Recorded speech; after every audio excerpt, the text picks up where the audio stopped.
Look at the podium.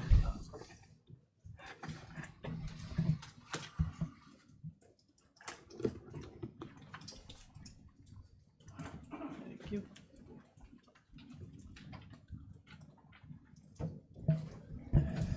First resident is Sean Gallagher. This as a resident, I didn't know Andy if this would be a time to address this. Mr. Gallagher is the attorney for the Okay. fireworks store. Do All right. you want to do that now, or do you want to do that under the can- agenda? We can have him speak now. It's fine. If I can just hand out.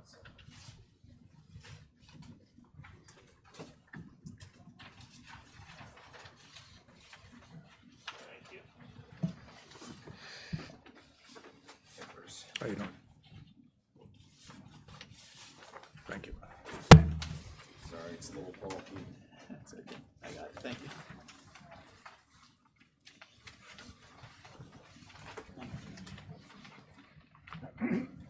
You have one more coming back the other way.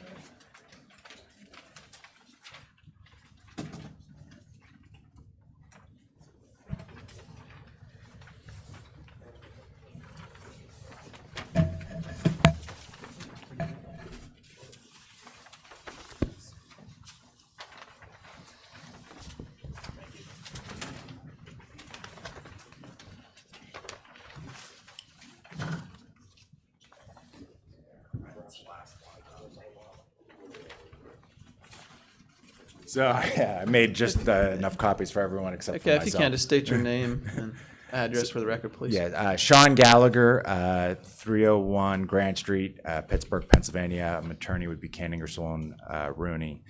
And I'd first like to thank you for allowing us to come on the agenda tonight on such short notice. The issue we have, as you recall, we were here in December and received land development approval for the fireworks store, which is now built and open. As we presented, there was a rendering that was a conceptual rendering that was presented. That is the second page of the attachment we have, where it has stone going all the way up around the building. That was not what was built, and that was an honest mistake. The architectural stone as built goes, as you can see, I mean, it is there, it just doesn't go all the way up to the window level. We finished the building and were granted temporary certificate of occupancy, and we requested that we be allowed to be open till today, so we could resolve whatever these open conditions are to get a final certificate of occupancy. Those conditions weren't expressly stated in the approval. That's, whatever. It was a very honest mistake, and we're here now with some conceptual ideas if there's a way that we can resolve this. I think Mr. McCandless from Jake's Fireworks, Wholesale Fireworks, they've looked at, cutting the building right now to put that stone it would be crippling to go the whole way through, because you would have to actually cut the building apart and put in a new foundation. So we just wanted to discuss different conceptual items with you. When we were here last, we had a concept plan. We have actual photos of what the facility looks like right now. Some of them they show the color roof right now is not painted.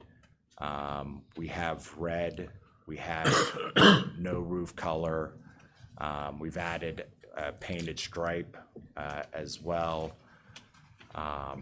These are just some of the ideas. We just want to know before we make any, additional changes, what can we do to make sure that we're all on the same page and we can get this resolved. So it was more of a modification, request for relief, direction, so we could all be on the same team. And also ask for a request of extension, whatever we end up doing, that we'd be allowed to remain open under our temporary certificate until we implement what the commissioners would desire here. Do you want to respond now or after citizen input? Yeah, please? well, Yeah, so we can respond now just because we're taking care of this now.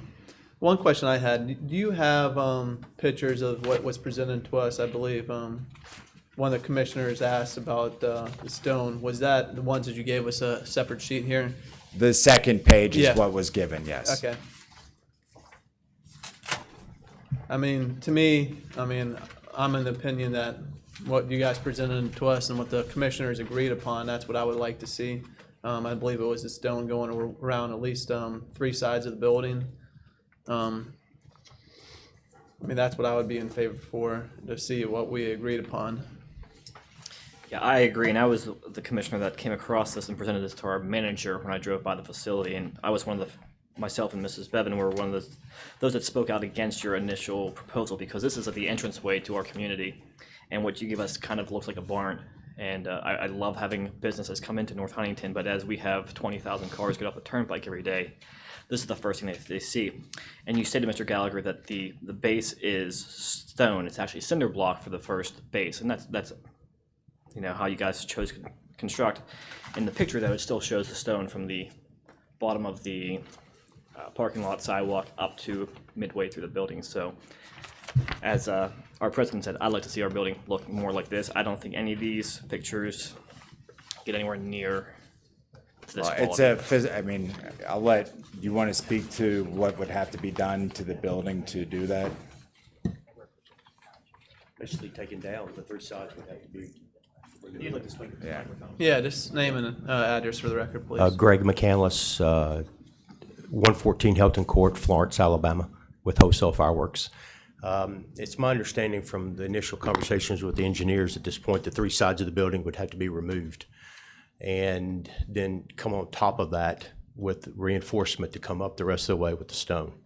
So it would basically be a redesign of the entire project to do so.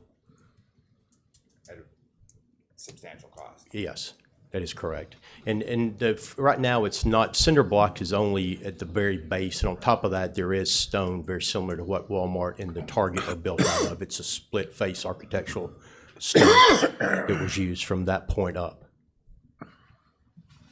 Is there a way you could add a facade to it, just to make it? Not without a foundation. We were hoping to do that maybe with the stripes or the paint that we had showed there with the stripes. And, we can get more creative or less creative with that. But the facade would have to rest on something, so you have to come either into the building or come on the outside of the building and start over and go up with that. Was the problem. And the reason I'm here is just to take my medicine. It's strictly my interpretation. I messed this up. I was here the night that you brought up the awnings, if I'm not mistaken, and then you brought up the color. But anyway, I just got, when we discussed it with the architect, interpretation from that meeting to what we built, I messed it up. And so anyway, it would. We've looked at different kinds of facades, but not without removal or building a new foundation, basically another hole around the building. Yeah, I think what we granted you, there were 2 exemptions that we granted you. One was for the sidewalk, and I can't remember the other one. Landscaping buffer. The landscaping buffer. But again, I don't think anything in any of these renderings that you've given us comes close to what was proposed. And I understand it was a mistake, and I know that you're a business and you're trying to make obviously a profit. But if I'm not mistaken, you guys paid almost $750,000 for just the lot itself. Is that correct? I can't speak to it. I do not remember. I just was not in on the negotiation of the problem. Okay. So And we're just trying put to 1.6, that's the most expensive building they have by far of 150 throughout the country. So, Yeah, we're trying to protect the integrity of our community as well. and that's Understood. our priority. Any other board comments? Nope. Go ahead, Andy. Sorry. Would it be possible to put some type of like asbestos board or masonry tile backer screwed into the metal building and then do stone on top of that? And when I say stone, rarely does anybody do real stone anymore. They do a composite that you glue on with some type of epoxy, and they do grout in between, and when you're done, you'd never know the difference. But I'm thinking that would give it something solid to adhere to. I guess what you would have to do is fill the, you don't want voids behind it. You'd have to do something to cap that off at the top so you didn't get rainwater coming down behind it. Although honestly, maybe that wouldn't be a problem if the building shell has its integrity. You'd have a look of stone, and if you got a little bit of water behind it, maybe that wouldn't be that big of a deal. Do I need to state my name and all again, or? No, just, you're good. One of the suggestions that did come up, similar to what you suggested, Andy, was potentially stucco, or I call it that. I'm not sure that's what they call it anymore. Drivets, or kind of with the backer, and then you put a facade. But any kind of real rock or anything, it's got to have some support underneath. So to go on the outside of it, you're going to have to come underneath with a foundation for that to rest on. Otherwise, it'll just, there's no support on the building for that. It'll come down. It's what the architects and the engineers say to add that to it currently. So I can ask them about the board as you've suggested and see if there's a way to add that. I know this doesn't mean anything to you because you didn't see it, but there's a doctor's office building behind the old Dunkin' Donuts, which is now a cell phone store. And they're doing that on that building. And I haven't examined it, I haven't looked at it up close, but it truly looks like it's fiberglass rock that's being glued on. It's got the color already molded into it. It looks like it would be a very low maintenance type of finish that, you know, unless you were 5 feet from it, I don't know that you'd ever know the difference. It would give the look. What I would ask then, I mean, so whatever it's going to take time to explore these alternatives and come up with something. As an alternative, we would request at least an extension of time to get to that point, whether it be, you know, we'll come back, present it to staff. This is the alternative that we found. It's going to take X amount of days to order the material, X amount of days to install it. I think it was on our opinion that you would have had this majority of done by time, I believe it was today, for your temporary occupancy permit. I mean, I'm not in favor of that. I think we try to work with you guys, and I mean, I'll be open to seeing a different design. Like I said, I'm in favor of actually for you guys going with the original design you guys presented to us, but I'm not in favor of giving you guys another extension to do Well, so. I mean, what's the point of being closed, though? I mean, just to be closed to be closed. I mean, at least they're open for business and they can do work. And I mean, I think that we're here to work together, and I think that's a reasonable solution, in my opinion. I mean, also, it's the conditions don't say you have to do this, you have to do this, you have to do this. I mean, what's our alternative to go to court and say, you can't do this? There's law about what conditions are and what's meant. I mean, I don't think anybody wants to get to that point, and we're here to offer a solution. I mean, the situation is what the situation is. So we'll investigate alternatives to address the facade, and we're just asking to stay open until we can do that. And if we recognize that there's no permanent solution, there's no permanent certificate that's going to be done until we get something that we can agree resolves this issue. So I think it's just a matter of good faith and working together. I think if you guys were to do the alternate and you give us a plan, we might be more receptive to extending the occupancy permit once again, but I don't think it's going to be, well, we stay open and keep making money and keep you guys on the back burner. Give us a plan, and then we could see, looking at, hey, okay, here's a good faith effort.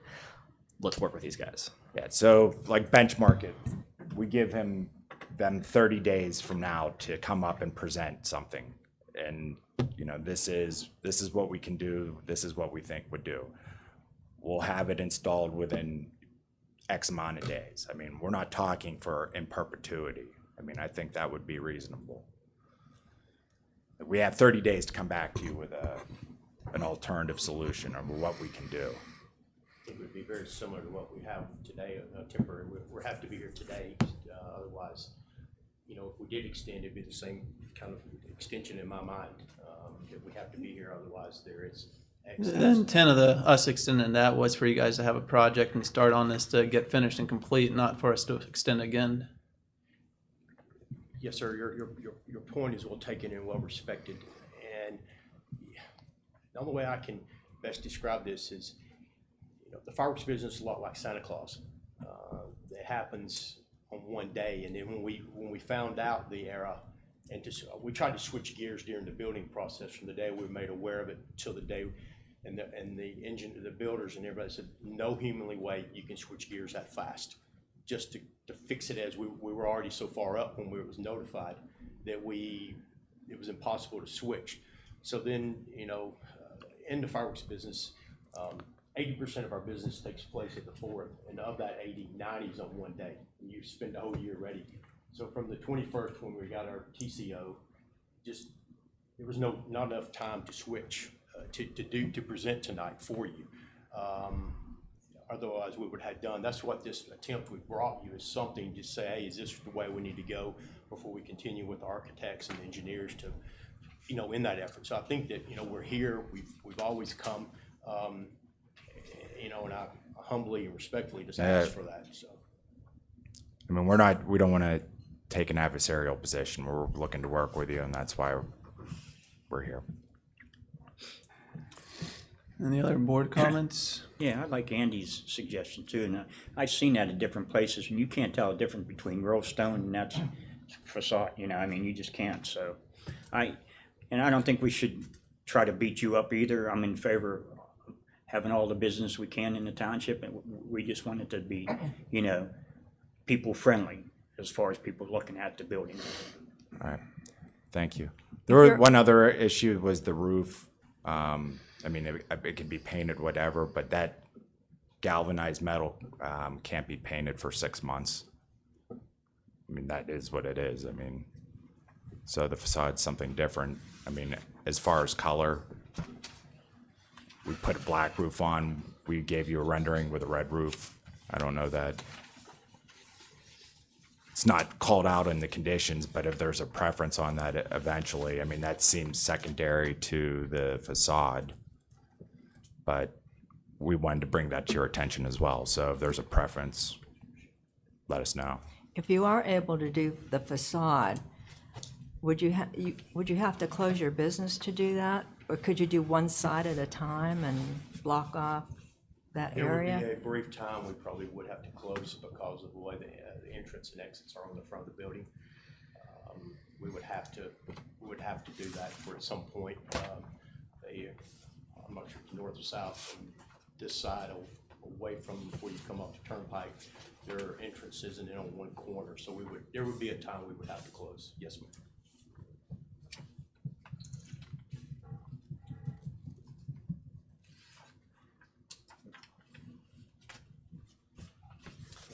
Just need some direction to give to Jeff, I guess.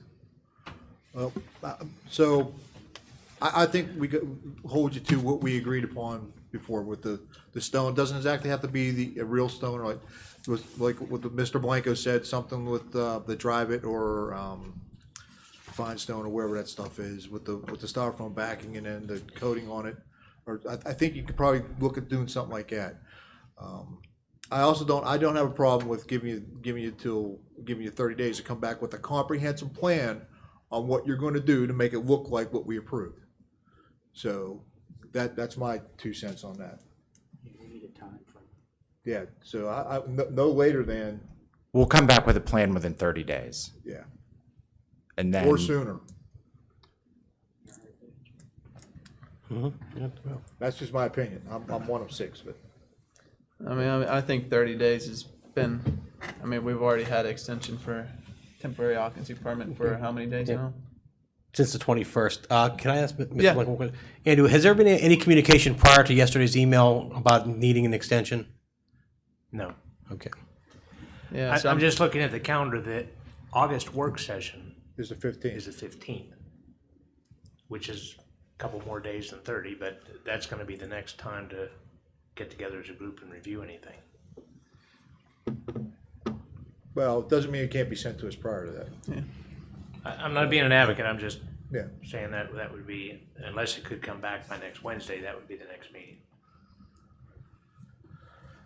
I mean, basically, it's up to the board. That do you want, we had an agreement of what we thought was an approved plan.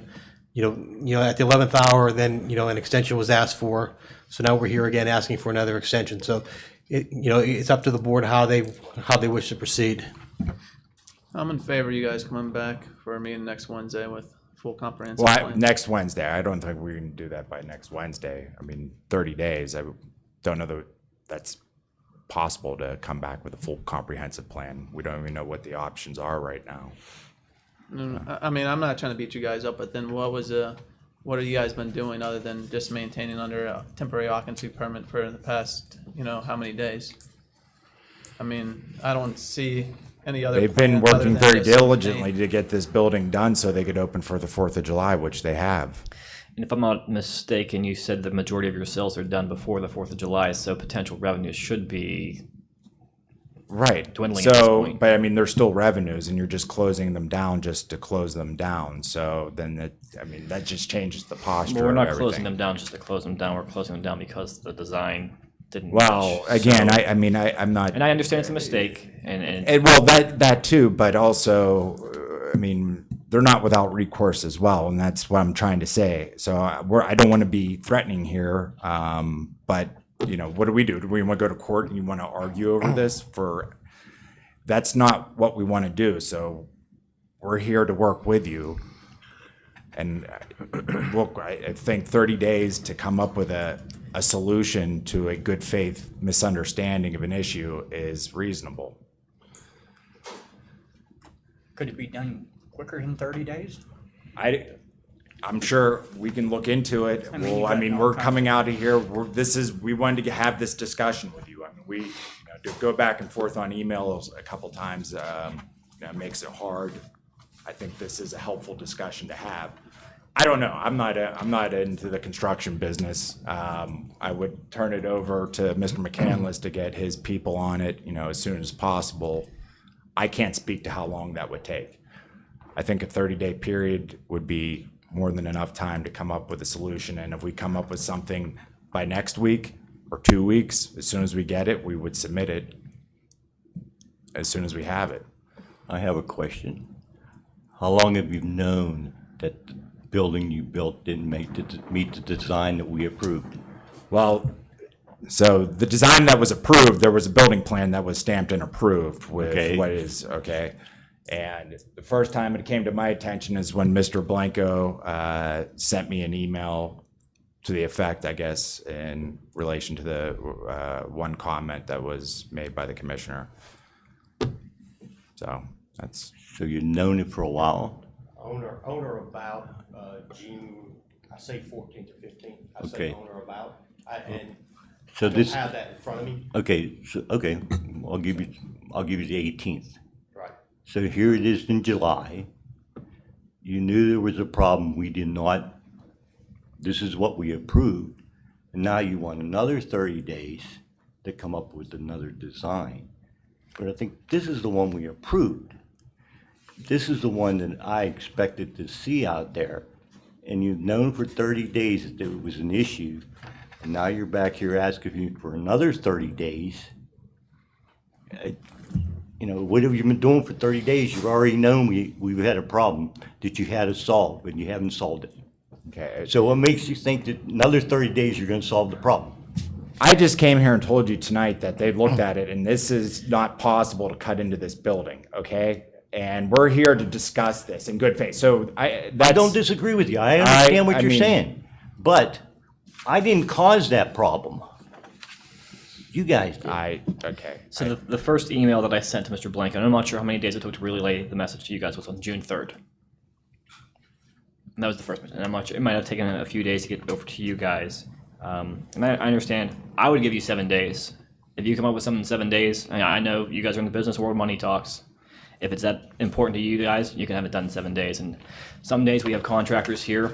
My solution would be cut into that, put backer board on the back of it, and get faux stone and put it on there. And I do basic construction myself. It's a possible solution.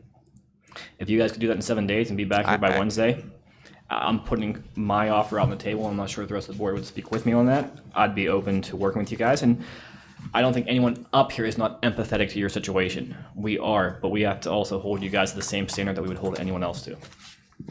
I mean, I appreciate that. I just don't know that 7 days is, I don't know what goes into that to say, yes, we can do it in 7 days. 30 days seems like a reasonable amount of time. It's not indefinite. I'm just saying design. I'm not saying to have the work done, Right. to have it. I'm just saying, give us a picture of saying, hey, we can do this. We can't do the faux stone because A, B, C, and D, but this is what we can do. 7 days. It's an artistic rendering. That's all we're looking for. I'm good with that. Oh, I think me and Brian are in the same, saying 7 days. Is that the board's pleasure? You know, what the board can consider is putting a motion on the agenda on the 17th, you know, to vote to extend the occupancy permit, yea or nay. Okay, That way it could be considered at the next voting meeting. all right. Okay. We're just looking for a design.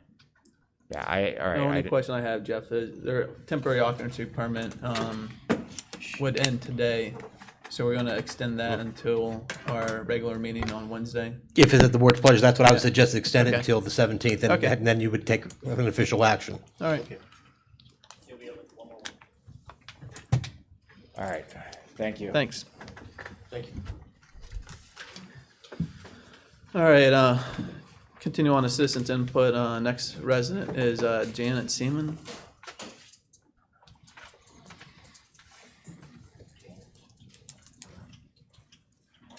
Just name and address for the record, please. My name is Janet Seaman at 599 Westmoreland Avenue, North Huntington. The reason I'm here is I got flooded again today. I know this is not a meeting about flooding. I went last month to the conservation meeting in Greensburg, and I see that it's on the agenda tonight, so I don't know if that has anything to do with flooding. I did listen to it. I want to thank Mr. Blasco for at least talking to me today. And there was one person I talked to, and he told me I was misinformed, that I was told by numerous people that North Huntington had received a grant to dredge Brush Creek. I'm right on the corner next to Penn Compression Molding. I flooded big time 2009, 2018, and today. And I have pictures and videos, and I know everybody's floods, but I'm done. This is it. Financially, I can't keep doing this. I still owe on the house, but I'll do what I have to do.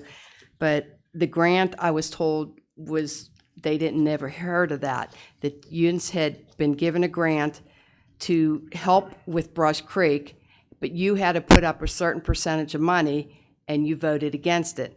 I apologize. I don't remember who I talked to today who told me that was incorrect. So, That was me. okay. I'm sorry. It's been That's okay. Yeah, it's been a I rough understand. day. It's been very rough. In fact, I'm very nervous about what's going on at home. Our road just opened up about 6, but I just need to know who's responsible. I call. I'm told it's not North Huntington. It's PennDOT. I've called PennDOT. They go, I don't know what you're talking about. Talk to your township. I just need an answer. I need an answer. If there is an answer, I know it's not a quick fix. I understand that. But this, from what I understand, and when I bought the house, I was told I was not in a flood zone. That has nothing to do with you. That's my mortgage company. I understand that. But my point is this. I just found out this has been flooding since 1945. I found someone that lived in my house 40 years ago who told me, God love you, honey, you need to go. So I guess I'm just here because I'm upset. I just need some answers, and I hope you can give me something. Not this second, but this is very exhausting, and it's in my home, and now I'm probably going to have to leave. So thank you. Thanks.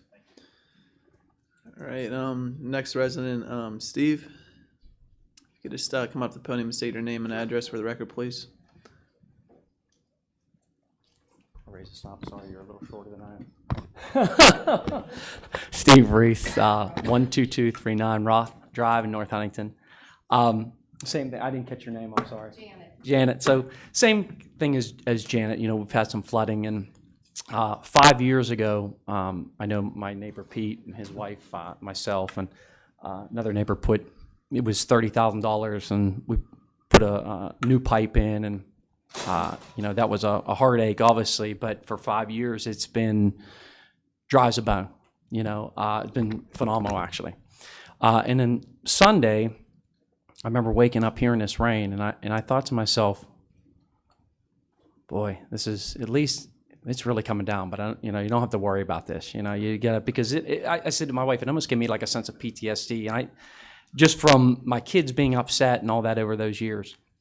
And then I seen it flooding, and I just didn't. I thought maybe this is just some sort of freak thing. It was coming down so bad, and then now we're a week later, and it did it again. And I don't know. I talked to Brian today, and we had a great conversation. And I don't know what the issue. There's some sort of an issue, obviously, you know, that happened. I mean, for 5 years, we've had some torrential rains in 5 years that it would have reared its ugly head. And I don't know what the solution is. And same thing with Janet said. I think teaching school and working with parents who, we can say, and Brian does this too, if you have a parent come and say, you know, their kid's having trouble in class, in the school, and they're a terror, and we've had them in school. The parents are asking for help, even though that's not our issue, that's your child, you know, and we can say, hey, thank God it's not my kid, you know, and move on. And I think what I'm hearing, and thank God I'm blessed that it hasn't touched my house, it just goes in my front yard, but others around me aren't so fortunate. And that helplessness in her voice is what I hear is when you have that helplessness, then there's anger. And Brian and I had this conversation. I said, I think if we clear minds, obviously there's an issue somewhere. It's not the case of who's at fault, who's not at fault, who's the villain, who's the hero. That's meaningless. But obviously there's some sort of an issue. And I think if, you know, in working in schools, this has helped with parents, having a transparency of, Janet, you know, we hear your story.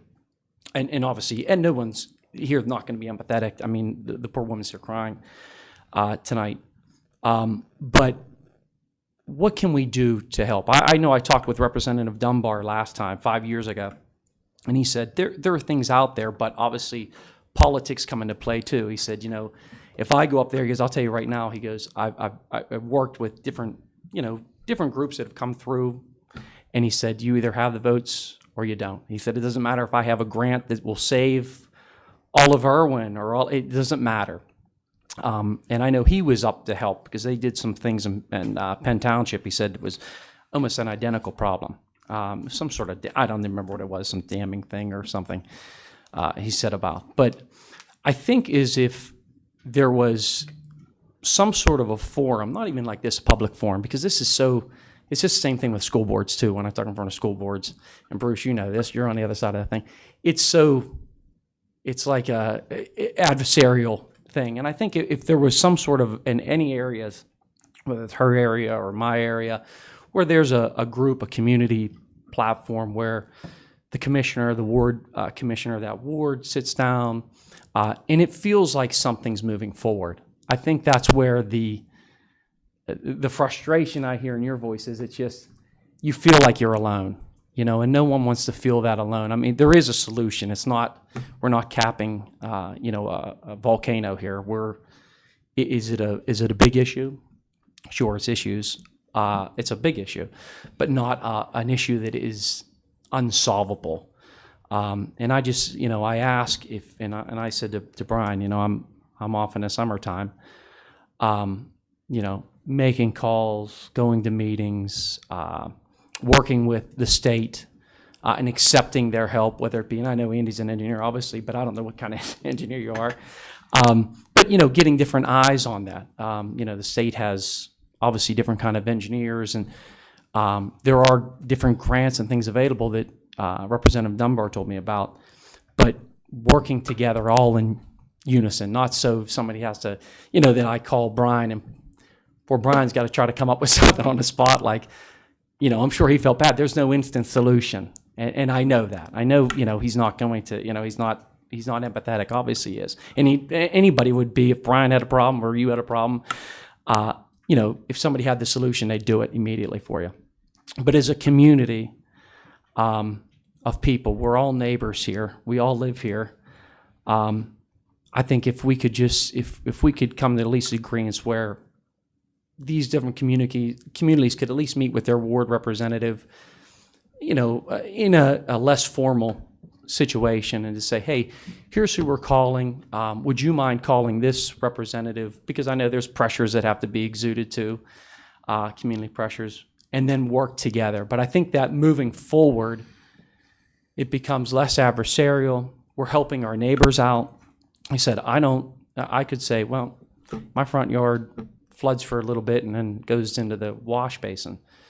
But I'm looking at my next door neighbor who's a vet, and he's standing in water. The heartbreak to look at that, and if I can do something for my neighbors, for my community, I'm going to do that. I'm going to put myself out there. So I just asked the board, for that, if we could, look at different solutions, be open to different, solutions and look at them. I know none of us we're not structural engineers. We're not, we don't know the answers. We all, I'm sure, have ideas and they could work or not work. But I think if it's less adversarial and more working in a kind of a transparent to see it's moving forward, I think, I'll be honest with you, I think all these little problems could be solved because they're all solvable. So that's all I ask. Thank you so much. Thanks. All right, response to citizens input. I was the last resident for tonight. To Ms. Seaman on Westmoreland Avenue. Comments on that? I think she needs to go to the DEP. She's going to the wrong agency if PennDOT's not gonna help her. The DEP will probably help you. That's who's involved in that type of thing.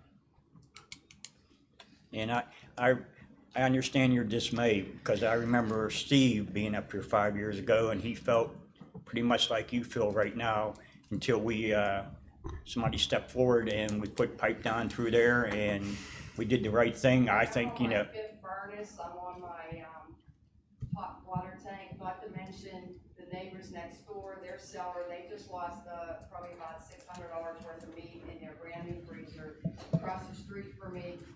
Ma'am, if you want to speak again, you can come up to the podium. All right.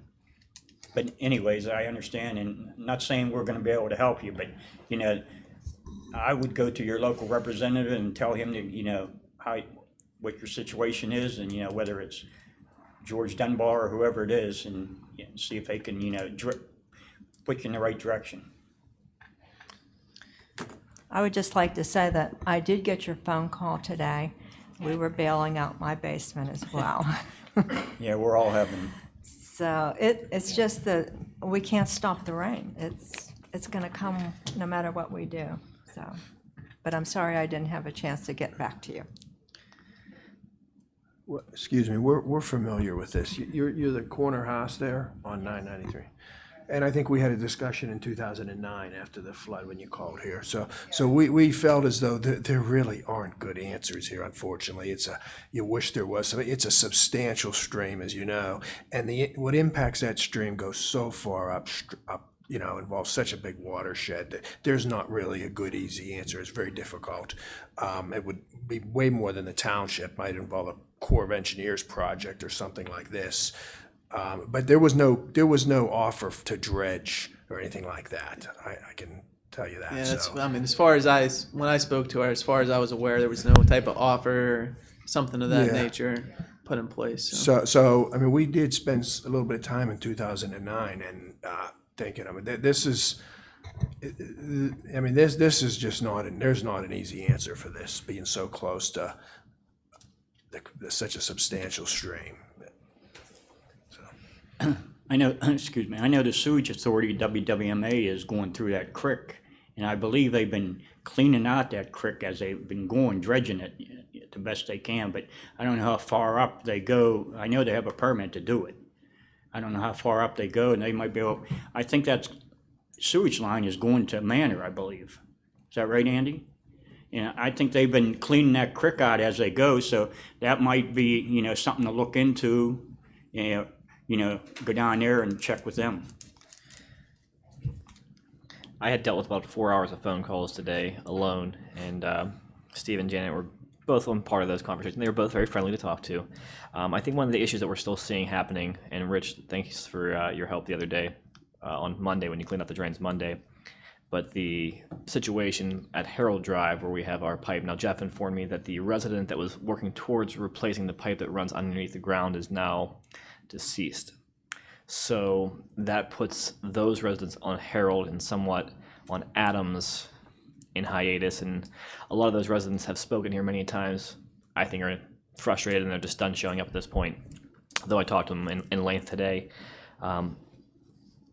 I don't know where we go from there now that we're waiting. So unfortunately, those citizens, I mean, again, we're all empathetic for them, but there's nothing we can do in the meanwhile to help them out. Because even if we do put a larger pipe in there, it's still running into a clogged, broken pipe. And the residents along Roth Drive, they don't want to hear that they're living in a floodplain and one side of the street floods and the other doesn't. But this goes for the entire board. Pastor Nick Poole from Calvary Church reached out to me today and he said, anyone that needs help with food, cleaning, anything, that the congregation there is offering any support they can. So feel free to pass along to any of your residents or anyone in the audience that needs some assistance at Calvary Church. Brian, where's a broken pipe at, from Harold down to Adams? It's right underneath Yes, Harold. it's at the Martz property. If you recall, they have, I think, 2 old oil tankers. And they're at the last, whenever their last scope, there's only a de minimis amount of opening there, but it is solely on private property. So anything we do upstream would be futile because it would still run in and we still have the backup. All right. Any other response to issues on Roth Drive or Westmoreland Avenue? This is not for Roth Drive or anything, but I'd just like to thank Rich Albert and his guys from the road department. I know they're still at it and working hard, so thank you, Rich, for everybody's efforts. Because I know they've been up against it too. All right. Any other response, citizens input? Yeah, Rich, if you could also for me, because I know they've been down my end of the township. And unfortunately, this isn't just North Huntington Township. If you watch the news, Plum, Trafford, everybody, Mother Nature just hasn't been good to us. And as a township commissioner, you know, I've answered numerous phone calls. I was out, met with Rich on a couple different incidents in a couple different places. And there is some relief we're going to try to give to some people, but some of it is private property things, and some of the people have to help themselves too. And the only other problem is the weather hasn't been cooperating with us to be able to get some of this stuff done. And it is so widespread in the township. But Rich, thanks for meeting with us and everything. All right. Anything else? All right. Moving on. Work session discussion topics. Manager Silka. Okay, first, I do want to invite Ryan Fonzie and Mike Turley to come up. And what we're, as you recall, we spent, the board authorized a significant amount of money for the tracer system. And we've been operating now for about 5.5, 6 months. And what I want them to do is kind of show you exactly how this is being implemented in the field and realize that we're just scratching the surface, but just to show you that there is return on investment. So, Mike, it's... Okay, thank you, Jeff. As Jeff mentioned, Tracer's been a major recent initiative for the township. It combines asset management software with data storage, mobile capabilities, and has a design, tracking, and reporting system. Essentially, it manages our substantial assets, our infrastructure, our work orders, and the numerous reports that we have to produce, all in one location. By way of background, technology and software improvements were one of the major priorities of our recent strategic planning. As a follow-up to that, we analyzed various systems, their capabilities, as well as what our needs are, and we selected the Tracer system. We budgeted for this for the 2018 year, and we began in the late fall its implementation. This is a substantial work effort. All the directors, some of their staff have been involved for the last 9 months. This is also an ongoing project and into the future as we'll continue to develop new modules and new capabilities. Ryan has been handling the significant day-to-day work efforts, and he's going to give you a little bit of a review of some of the capabilities of Tracer.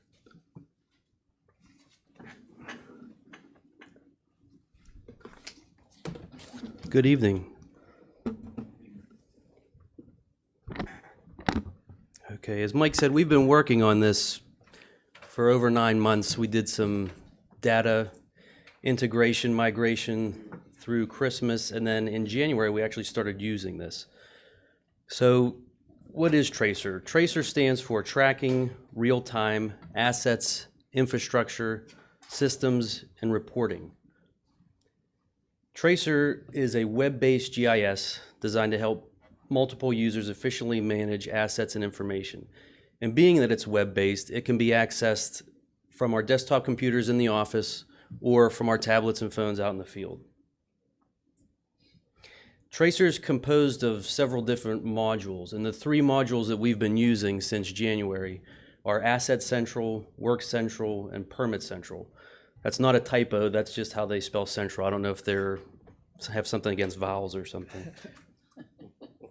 So the first module I'd like to talk about is Asset Central. And this, inside Asset Central, we have our GIS, robotics data, and our collector app. And first and foremost, Tracer is just it's a glorified GIS, which is a geographic information system. So what you're looking at is mapping layers with features. So you're looking at storm pipes or sanitary manholes, but behind those features, there's attributes, there's a ton of data. So we can run reports off of that, we could sort it, we can do analysis. I mentioned the robotics data. That's the team that had done our pavement scanning, our road assessments. So they've teamed up with Tracer, and we're able to view all of our robotics data through Tracer. So we don't have to go to the standalone robotics site. We can go right into Tracer and view, if you're looking at these data points right now, each of those points, there's a image behind it, like this one. So you can see the actual condition of the pavement, and that's how we as a township tailor our 5-year paving program and our yearly paving program. The collector app that I talked about is essentially our GPS technology. Along with the tablets, there were GPS locators that were purchased as well. So when the employees are out in the field, they can have these locators with them that increases the accuracy. They can be next to a feature like a fire hydrant or a street light, and they can collect that point and they can upload it to Tracer, and it's real time. And that saves a ton of time because the old method was about 4 or 5 more steps than that. So for example, when Tab's out in the field, he was in Penns Woods just last week. He uncovered a buried manhole. So he was standing on the manhole with his tablet and locator, was able to download that position. He could put attributes in there like the material that it was made of. He even took a picture. So Tracer with the tablet allows you to take photographs and attach it to these features. Another feature that the Public Works is using is building a sign inventory. So Mike Dietz is out in the field, and he's going up to street signs, traffic signs, any kind of signs, and he's locating that position, putting in the location information, the type of sign, the sheeting material, the warranty, when it needs replaced. We can attach maintenance records, and again, he's uploading the photos as well. This is a huge undertaking because a road sign inventory, we have thousands and thousands of signs, but in a couple months, Mike has upwards of 500 signs already logged into the system. The next module I'd like to talk about is Work Central. This includes our work orders, our citizen problem reporter, and our internal task management. This is a work order that came across, and it was with a down street sign. The police department actually phoned it in. We put it into the system. This went directly to Rich instantaneously. Then he could tell that it was a sign issue, and he was able to assign it to Mike Dietz. Mike gets it on his tablet as a notification. He goes out, fixes the problem, and then marks it in the tablet that it was completed. Rich gets notification that it's done, and it's closed. So we're doing that all without a phone call. We're doing that all on the tablet. This is the Citizen Problem Reporter that's available on our website. When you go to our website, you hit the Report a Concern button. This comes up. The resident can pick their category, their location, what the issue is. And depending on what the issue is, it'll go to the proper supervisor for delegation. And again, we can assign work orders internally. So the Parks Department is doing this quite a bit. They're assigning, Dan Miller is assigning his employees This, for example, was a net that needs replaced on a basketball hoop. So the employees get a notification on the tablet, they go out to the park, put the net up, and then they mark that it's completed. Dan sees it, no phone calls, he doesn't have to drive out there to verify that it's done. And they can take a picture and show him that it's done. The last module that I'd like to talk about is Permit Central. This includes our permit tracking, mobile inspections, code violations, plan tracking, and reporting. This is an example of a permit. This is a commercial permit that is attached to the parcel in the Asset Central. So it's attached to the parcel in the GIS. If I'm in the GIS, I click on the parcel, this permit comes up. So in that permit, we have all the application info, the building drawings are attached, which is big for Tom or Josh when they're out in the field. They could be on site, they can actually pull up the PDF drawing of the site. Don't need a paper copy, don't have to rely on the copy that the contractor should have, and they can pull it right on their tablet. The inspections are readily available because that's attached to the permit, which is attached to the parcel. So there's a whole linkage here with everything. We can also keep track of cost info and add more photos and notes and comments. The inspections that I talked about, this one in particular, I believe this was Lincoln Corner. Tom has done, it looks like at least 8 or 9 different inspections on it. He's able to take pictures and include it with those inspections. This is a photo of a footer, so this is a rebar cage. It's going to be filled with concrete, and he can attach it to that inspection, and that's there in that record forever. Josh, the code enforcement officer, he can track all the code violations in here. He can send violation letters out of Tracer. It will cite the section of the property maintenance code, put it in that letter, prints it out, sends it.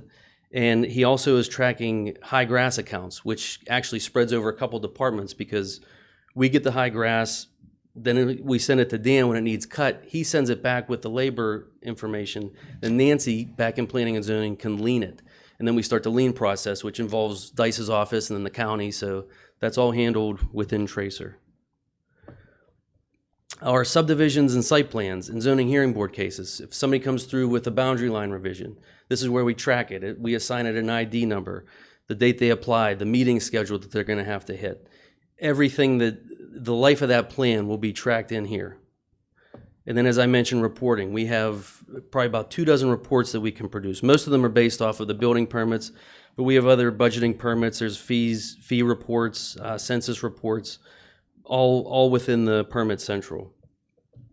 There are other things that we're working on in Tracer that aren't complete yet, such as the vehicle inventory, a job cost analysis, our street opening permits, and traffic signal management is something that Mike and I want to be working on in the future some more.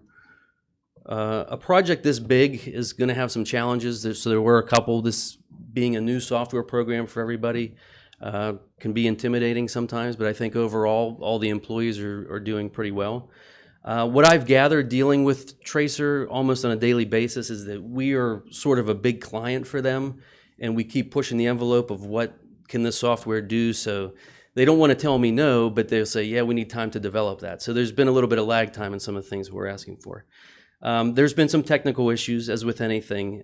Jonathan has actually been really helpful with the tablets, the connectivity. If something, we're mobile, so we're out in the field and it drops a connection. He's been a go-to guy. He's been doing some hands-on training with the employees as well. It's been really helpful. And then in my opinion, like just being a GIS person, anything web-based is a little bit slower. So if I'm clicking on something, there's a little bit of a delay, but I just need to get used to that. And then we have some benefits, which I think outweigh the challenges that we had. And the point of this coming out of the strategic plan was to eliminate the separate software silos, which were just software programs that might have been accomplishing one task and may be used by one department. So for example, GeoPlan is what the Planning and Zoning Department was tracking permits with. We've eliminated that because we're doing it in Tracer. The eGov system, which was our work order system, is now being tracked in Tracer. As I mentioned, going mobile, we have access from anywhere. So the guys in their trucks in the field, on the tablet, sitting in the desk, anywhere in this building, we have access to it all the time. I mentioned the inspections before, the real-time data collection, which saves time. And then all the data is in one place. So we're all under one umbrella. We don't have to go to this program or that program. And anybody in the township employee standpoint can see it. So that we're not, so the people in the Parks Department can see what the Public Works has going on. It's a huge time saver. I know we've been improving our efficiency, just saving phone calls and drives to different places. And I think it's a big step in moving towards a paperless environment, which I know is a goal for the board. So if anybody has any questions, I'd be happy to answer them. Good job. Any questions? Yeah, appreciate all the work. Sure. I think just in closing, I want to, tell the board and everybody else that the cooperation we've had from the staff, especially the field staff, has been exemplary, and they're to be complimented, because sometimes, you put a tablet in the hand of somebody who's not used to a tablet, you get some pushback, but everybody picked this up and wrote it well. So, the success of this is not because of what we do at the administrative level, it's what we do at the field level, and that's what makes us all work. So I'd like just to thank everybody involved in this implementation. Yeah, good job.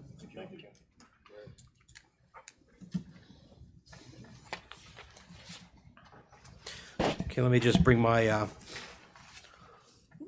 my point up, and I'll start.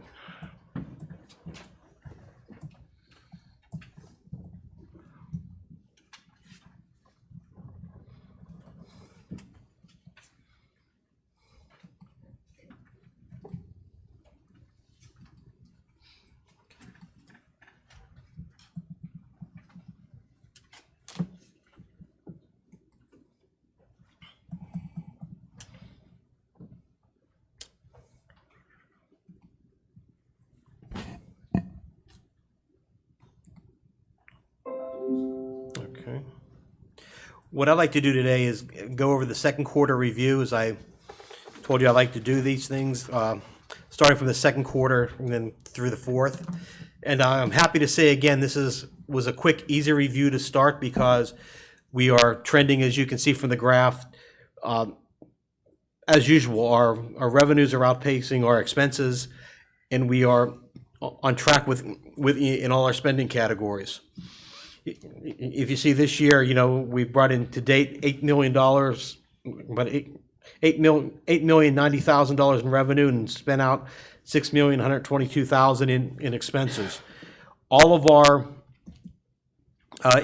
expense centers are tracking within the 50%. The ones that are over like 53, 54%. And a lot of those are from a couple unbudgeted expenses. We had some legal settlements that we paid out, so that kind of put general administration over.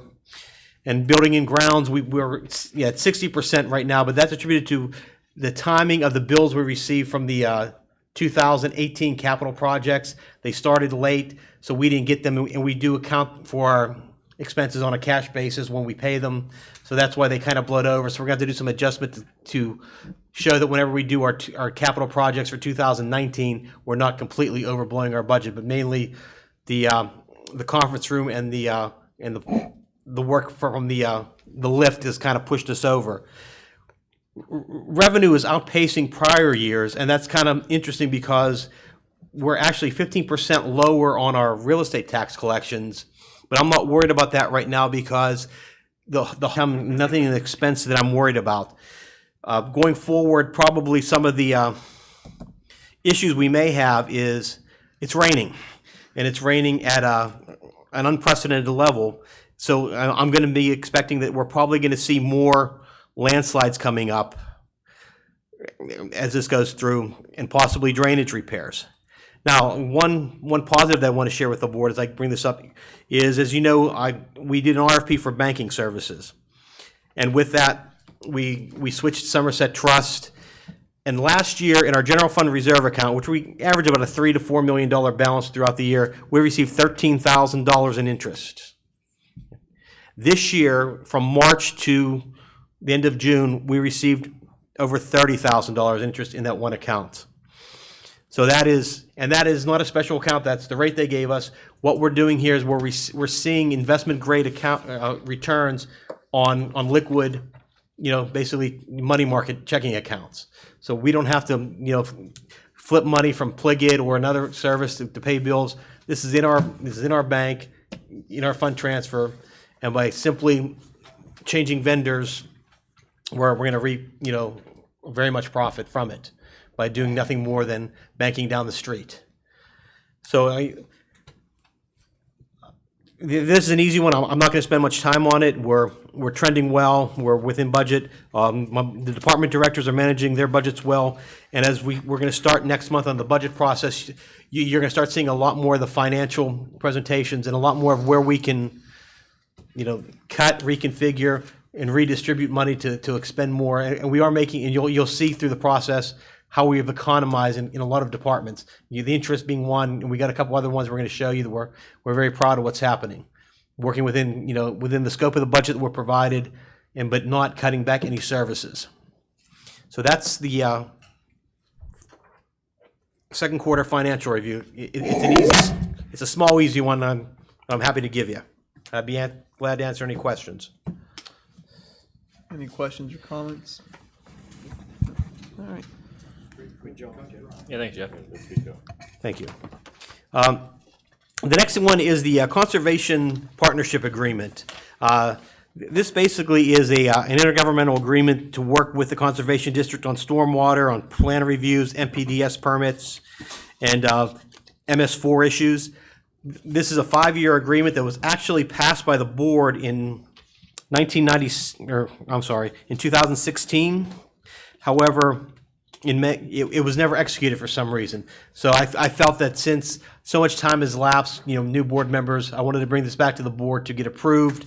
And, there is, the only cost component is if we do engage in the MS4 Technical Assistance Program, which is a pretty good deal at $4,500 to train our staff to get best practices and to keep us MS4 compliant for when EPA or DEP does come in to do our audit. It shows that we're moving forward on the MS4 mandates with the internal training and best practices.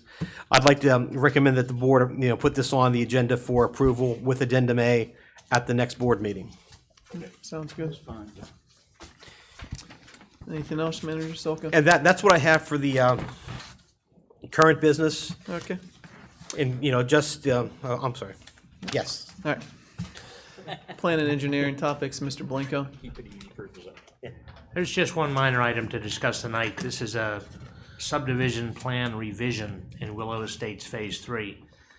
Fred Crack has come to us, and you may or may not be aware that Willow Estates is a PRD, a planned residential development, which gives the developer great latitude to mix different housing types, different spacing, different setbacks. Really, the only thing in the PRD that limits what can be done with dwellings is that you have to have it no less than 20 feet between buildings. But he's got some problems at the foot of Cornwell Drive with springs that have made some hillsides unstable, and he's concerned about cutting into the hillside to build a home. So what he would like to do is reduce the front yard setback from 30 feet to 22 feet on 5 lots. He could have done that from the start, except that his recorded plan, as it was recorded at the courthouse, showed a 30-foot setback. So because that's in writing, the only way he can get around that is either seek a variance on every lot or come in and record those 5 lots with a different building line setback. So that's what he would like to do. The Planning Commission had no problem with it. That's the only item I have. All right. Any questions for Mr. Blanco? Yeah, I have one quick question. Andy, what's the status of that pipe going down there by where the bus line is? And you ever hear anything about that? No, and we had problems again today. I'm figured, not sure where we stand on that legally. Actually, we have a meeting set up for Tuesday to pursue the injunction. Craig is coming up to talk about that. So that is going I'm forward. sure they got slammed down there too. Anything else from Mr. Blanco? All right, thank you. Old business? Yeah, what I did is I did provide the board the Viola Drive, Daily Drive, site distance survey and speed survey that we did for, so you have the information. Through the speed study, it showed that the 85 percentile speed, which is basically what is used if you're going to set a speed limit, is 35.2 miles an hour. So it'd be, if we would want to change, we'd change it to 35 miles an hour. But what we've done, not changing the speed limit, is we use that 85th percentile speed to set our sight distance. And the sight distance that Bob Robinson went out, he did do the engineered measurement, is 224 feet. So, and that's basically 94 feet than what we have right now. He did mark the trees.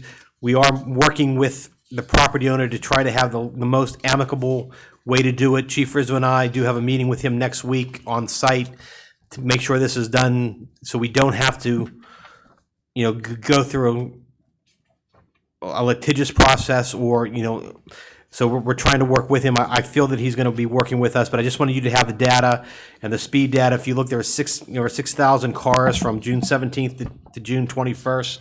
We think that's an anomaly because of the construction in the area people are using daily as a pass-through. So, we were shocked whenever we read that number. But this is it, and this will be resolved in the coming weeks. All right, thank you. Any questions? Jeff, did Kurt reach out to you yesterday or the day before? He had emailed me a couple times, and I passed him information. Yes. Okay. I was gonna say, did you reach out to the property owners at, I think it was Viola's, or just kind of give them a status update of where we're at? Yes, Okay, we'll be yeah. keeping. Okay, thank you. I think everybody's in the loop that we're working through All right. this. And I spoke with him All yesterday right, as well. So sounds good. Thank you. I believe that's it for old business. Any further board comments? Motion to adjourn. Yeah, I have one. I know, and I don't remember how long ago it was, but whenever the new Pennsylvania fireworks law come out, we brought it up, and over the 4th, I got a ton of calls about the fireworks. And I'm just gonna read you one part of what a lady had wrote me. That, have you ever thought about what this does to young children that are startled awake night after night? Children and adults with autism that don't fully understand that they are okay and not being treated or threatened. Our veterans who served our country and now suffer from PTSD. Pet owners that struggle to calm their frightened four-legged friends. Those who have to get up early for work, and it goes on and on. And I did a little bit of research, and I think we'd ask about looking into updating our fireworks law or ordinance, and I don't know if anything's been done on it. A couple of things I'd like to look at being done would be have some type of time constraints put on it. Have it like during the July 4th celebrations, that you could do fireworks July 3rd to the 5th, 4 to 11. New Year's Eve, the 31st, from 4 through to January 1st at 12:30, and later New Year's Day from 4 to 11. I also seen where a couple of the townships and boroughs and cities had ordinances in their ordinance where you could get a permit for special events, like if your kid was graduating from college or high school, or something like that you want to put off a little fireworks. So what I'm asking the board is if we could direct our solicitor to look into some type of update in our ordinance on this. I actually spoke with Jeff a couple weeks ago about the noise ordinance, and he's been looking into updating. I sent him a copy of, I believe it was Hemphill Township, and they had something very similar to that, because I think our noise ordinance hasn't been updated since 1991. So maybe that's something we could look at putting into that as well. But I know Jeff's been working on that for us. Yeah, I'm definitely in favor. I got a few calls as well. I think maybe even the same resident with some of the same concerns. I don't have a problem with putting certain limits on it, but the big question you have is, how are you gonna police it? Yeah. I mean, that's the thing. I mean, that's the big thing. Unfortunately, Chief Rizzo isn't here, but I know what he told me last time. We need a lot more officers, but there's no way with the township that we have that our police officers can be everywhere in this township when people are blowing off firecrackers at 2 o'clock in the morning. Right, and normally what we used to do was if we got a complaint, we would go sit in the area and try to figure out where it was coming from, and then we would go to that residence. But they have to have the teeth to do it. They have to have the ordinance, they have to have the, be able to rate the violation. Without that, they're spinning their wheels. You have the thing with the Pennsylvania law where it has to be within, or can't be within 150 feet. Most of your housing plans, I know I couldn't shoot anything in my backyard without being within 150 feet. So, and I know down in my area, I can pretty much watch them go up in the air and tell you where they're coming from. I can too. So they could investigate that. But- You know, we need to give them the teeth to do it though. Well, there's already teeth there, it's 150 feet, okay? But they don't have the officers to be able to go out there and do it. You know, they're thin when it comes to people on different shifts, and especially on that shift, which would be the night shift. It's not like we have full 29 officers on that shift. It's gonna be difficult for them to handle when you only have maybe 5 officers and you got this whole township to take care of. Well, that would be like saying speeding vehicles. We don't have guys that can go out and handle that, but they do what they can do. Well, And they do their job. Yes, if you guys want to bring something back to us, we can take a look at it and discuss it maybe further at that time. Yeah. If the board's okay with that. Yeah. Any other board comments? I believe there was a motion, just need a second. Second. All in favor, say aye. Aye. Opposed? Meeting adjourned at 8.